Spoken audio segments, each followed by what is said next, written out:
Assalamualaikum warahmatullahi wabarakatuh. Perkenalkan, saya Ahmad Kapi dengan NPM 2211000045. Pada kesempatan kali ini, saya diberikan tugas mengenai manajemen pemasaran. Baik, langsung saja. Konten yang akan kita bahas kali ini mengenai pertama, pengertian pemasaran. Kedua, pengertian manajemen pemasaran. Ketiga, perkembangan konsep pemasaran. Keempat, konsep inti pemasaran. Kelima, pemasaran di era digital. Dan enam, strategi pemasaran. Apa itu pengertian pemasaran? Menurut Philip Kotler, suatu proses material dan manajerial dengan mana individu dan kelompok memperoleh apa yang mereka butuhkan dan inginkan dengan cara menciptakan serta mempertukarkan produk dan nilai dari pihak lain. Dari penjelasan tersebut dapat diuraikan bahwa pemasaran merupakan usaha untuk memenuhi kebutuhan dan keinginan para nasabah terhadap produk dan jasa. Untuk mengetahui kebutuhan dan keinginan konsumen, maka setiap perusahaan harus melakukan riset pemasaran, karena dengan melakukan riset pemasaran inilah dapat diketahui keinginan dan kebutuhan konsumen yang sebenarnya. Dalam melakukan kegiatan pemasaran, suatu perusahaan memiliki beberapa tujuan yang hendak dicapai, baik tujuan jangka pendek maupun tujuan jangka panjang. Dalam jangka pendek biasanya untuk merebut hati konsumen, terutama untuk produk yang baru diluncurkan. Sedangkan dalam jangka panjang, dipertahankan untuk produk-produk yang sudah ada agar tetap eksis. Manajemen pemasaran. Bagian 2, manajemen pemasaran. Analisis, perencanaan, penerapan, dan pengendalian terhadap program yang dirancang untuk menciptakan, membangun, dan mempertahankan pertukaran dan hubungan yang menguntungkan dengan pasar sasaran dengan maksud untuk mencapai tujuan-tujuan organisasi. Bagian ketiga, perkembangan konsep pemasaran. Terdapat beberapa konsep pemasaran di mana masing-masing konsep memiliki tujuan yang berbeda. Penggunaan konsep ini tergantung kepada perusahaan yang juga dikaitkan dengan jenis usaha dan tujuan usaha yang bersangkutan. Yang pertama, konsep produksi, yang menyatakan bahwa konsumen akan menyukai produk yang tersedia dan selaras dengan kemampuan mereka, dan oleh karenanya manajemen harus berkonsentrasi pada peningkatan efisiensi produksi dan efisiensi distribusi. Konsep ini merupakan falsafah tertua dan sebagai panutan para penjual dan merupakan konsep yang menekankan pada volume produksi yang seluas-luasnya dengan harga serendah mungkin. Yang kedua, konsep produk. Konsep ini berpegang teguh pada konsumen yang akan menyenangi produk yang menawarkan mutu dan kinerja yang paling baik serta keistimewaan yang mencolok. Oleh karena itu, perusahaan harus mencurahkan upaya yang terus-menerus dalam perbaikan produk. Konsep ini menimbulkan adanya marketingopia atau pemandangan yang dangkal terhadap pemasaran. Konsep produk adalah konsep yang menekankan pada kualitas, penampilan, dan ciri-ciri terbaik. Yang ketiga, konsep penjualan. Konsep penjualan berpikir bahwa konsumen tidak akan membeli cukup banyak produk kecuali perusahaan menjalankan suatu promosi dan penjualan yang kokoh. Konsep ini biasanya dijalankan pada produk-produk asuransi, ensiklopedia, atau capling pemakaman. Dalam konsep ini, kegiatan pemasaran lebih agresif melalui usaha-usaha promosi yang gencar. Yang keempat, konsep pemasaran. Konsep pemasaran menyatakan bahwa kunci untuk mencapai sasaran organisasi tergantung pada penentuan keinginan dan kebutuhan pasar, sasaran, dan pemberian kepuasan yang diinginkan secara lebih efektif dan lebih efisien dari yang dilakukan pesaing.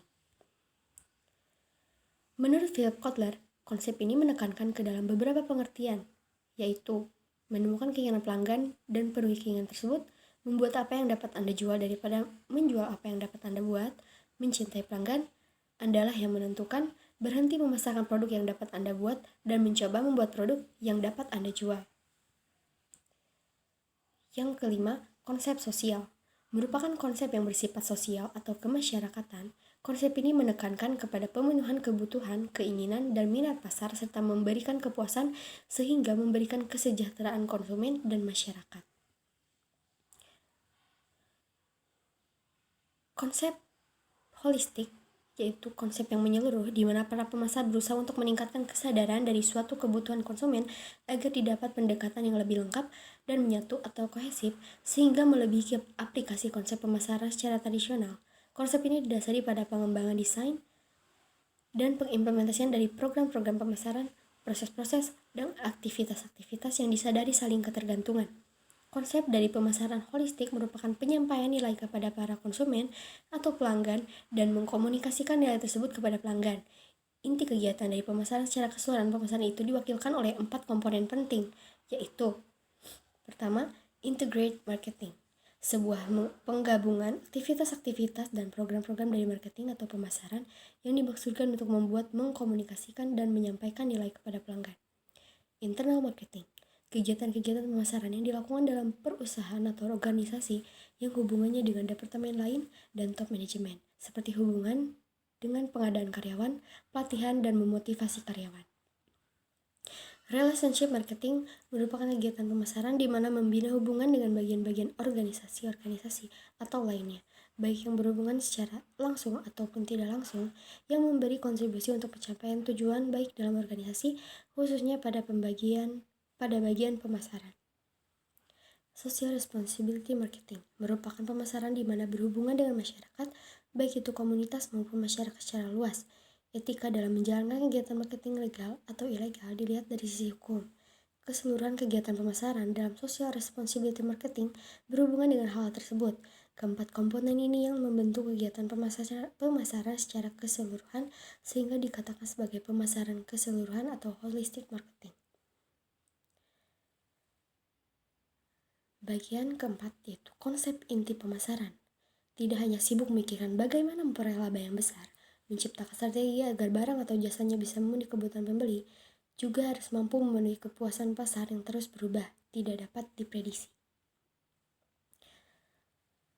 Oleh karena itu, ada beberapa hal yang perlu diperhatikan. Pertama yaitu kebutuhan, merupakan suatu mendasar yang harus dipenuhi. Kebutuhan tidak diciptakan oleh pemasar, namun datang dari diri seseorang seperti sandang, pangan, papan, dan apapun untuk memenuhi kehidupannya. Keinginan merupakan hasrat yang memuaskan sisi lain seseorang. Bentuknya tidak harus berupa barang atau objek, tetapi bisa juga hal lain, misalnya rekreasi, pelayanan berkelas, dan sebagainya. Permintaan merupakan keinginan terhadap suatu produk yang spesifik diiringi dengan kesediaan dan kemampuan untuk membelinya. Produk adalah sesuatu yang berwujud. Jika produk ini berupa benda dan kasat mata, maka itu adalah barang. Apabila tidak nyata namun bisa memberikan kepuasan, maka produk tersebut digolongkan sebagai jasa. Sedangkan sesuatu yang tidak berupa barang dan jasa namun bisa memiliki nilai atau value tertentu, maka itu adalah sebuah gagasan.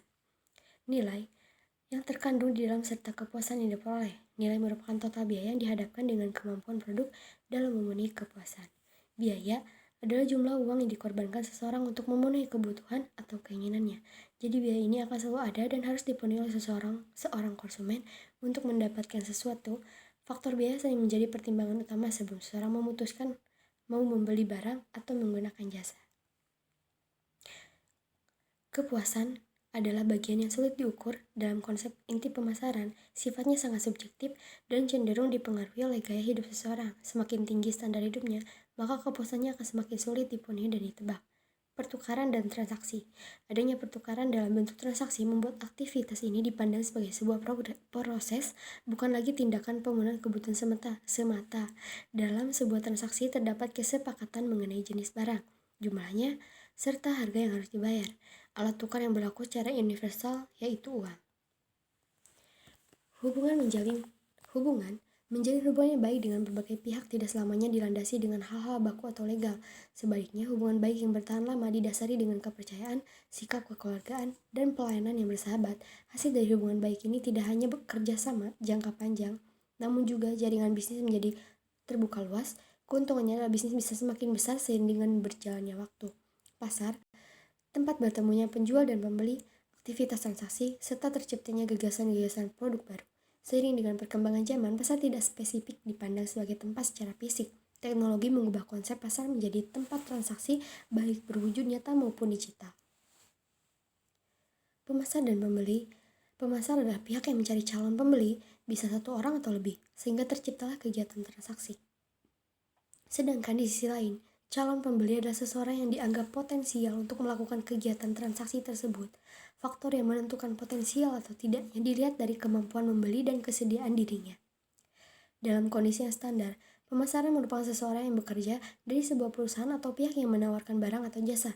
Namun kini keadaan sudah berubah, yakni pemasaran bisa melakukan dua peran sekaligus. Seorang pemasar bisa sebagai pembeli sekaligus penjual. Hal ini tercermin dari aktivitas reseller yang semakin hari semakin tren di kalangan masyarakat. Bagian kelima, pemasaran di era digital. Mencakup pasar dan lingkup yang lebih luas, ruang dan waktu bukan lagi halangan. Semua orang dari berbagai tempat bisa mengakses apapun tanpa batas. Oleh karena itu, tentu memerlukan beberapa konsep yang lebih matang, melakukan persiapan yang lebih matang lagi. Nah, perkembangan digital yang sangat pesat memberikan peluang baru di dunia pemasaran sebagai jalan baru untuk memasarkan produk dan jasa. Digital marketing adalah strategi pemasaran yang memanfaatkan teknologi digital untuk memasarkan produk dan jasa ke pemasaran online. Indonesia sudah memasuki revolusi industri 4.0 sehingga segala aktivitas dalam dunia industri harus mampu memanfaatkan teknologi digital yang telah ada. Pemasaran bertujuan untuk memperkenalkan sebuah produk kepada masyarakat atau calon konsumen menggunakan berbagai macam strategi. Pada era digital ini, ada beberapa hal yang menjadi mungkin pembeda. Pada target pemasaran dirasa lebih mudah dan jangkauannya lebih luas. Yang kedua, waktu dan biaya dalam pembuatan iklan atau promosi akan lebih cepat. Ketiga, cara komunikasi. Dalam cara berkomunikasi, kita dapat lihat dari komentar-komentar konsumen ketika menggunakan produk, sehingga dalam evaluasi untuk meningkatkan produk tersebut akan lebih mudah. Yang keenam yaitu strategi pemasaran. Strategi pemasaran yang terarah dan fokus pada target akan membantu perusahaan menjangkau pelanggan yang tepat. Dengan begitu, produk atau layanan yang ditawarkan bisa laku di pasaran dan menghasilkan keuntungan bagi perusahaan. Apa itu strategi bauran pemasaran? Menurut Kotler dan Armstrong, dalam jurnal yang sama, bauran pemasaran adalah perangkat pemasaran yang baik meliputi produk, penentuan harga, promosi, distribusi digabungkan untuk menghasilkan respon yang diinginkan pasar sasaran. Mengutip jurnal Universitas Islam Negeri Wali Songo, bauran pemasaran merupakan seperangkat alat pemasaran yang digunakan perusahaan untuk terus-menerus mencapai tujuan pemasaran di pasar sasarannya. Yang pertama yaitu produk. Dalam bauran pemasaran, strategi produk merupakan unsur yang paling penting karena dapat mempengaruhi strategi pemasaran lainnya. Pemilihan jenis produk yang akan dihasilkan dan dipasarkan akan menentukan kegiatan promosi yang dibutuhkan serta penentuan harga dan cara penyalurannya. Strategi produk ini mencakup keputusan tentang acuan atau bauran produk, merek dagang atau brand, cara pengemasan produk atau produk packaging, tingkat mutu atau kualitas produk, dan pelayanan atau servis yang diberikan. Kedua, price atau harga. Menurut bisnis Victoria, memilih harga yang tepat untuk produk atau layananmu akan membantu memaksimalkan keuntungan dan membangun hubungan yang kuat dengan pelanggan.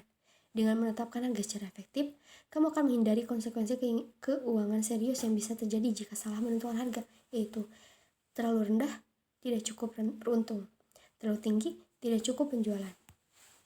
Yang ketiga, place atau tempat. Mengutip Investopedia, tempat ada pertimbangan di mana produk harus tersedia di toko fisik dan online, dan bagaimana produk itu ditampilkan. Tujuan eksekutif bisnis adalah selalu menampilkan produk mereka di depan konsumen yang kemungkinan besar akan membelinya. Menempatkan produk hanya di toko tertentu dan menempatkannya dengan keuntungan terbaik, kesalahan memilih lokasi akan mengakibatkan perusahaan menghadapi beberapa masalah, misalnya masalah tenaga kerja, biaya produksi, dan pasar sasaran. Yang keempat, promotion atau promosi.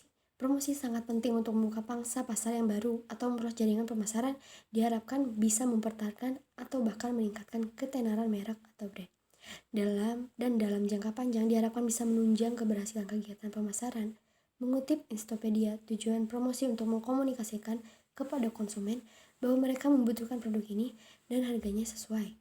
Promosi meliputi periklanan, hubungan masyarakat, dan strategi media secara keseluruhan untuk memperkenalkan produk. Biasanya strategi pemasaran ini disingkat menjadi 4P. Mungkin cukup sekian presentasi atau penjelasan yang bisa saya sampaikan. Saya ucapkan terima kasih kepada Bapak untuk tugas kali ini. Mohon maaf apabila banyak kekurangannya. Wabillahi taufiq wal hidayah. Wassalamualaikum warahmatullahi wabarakatuh.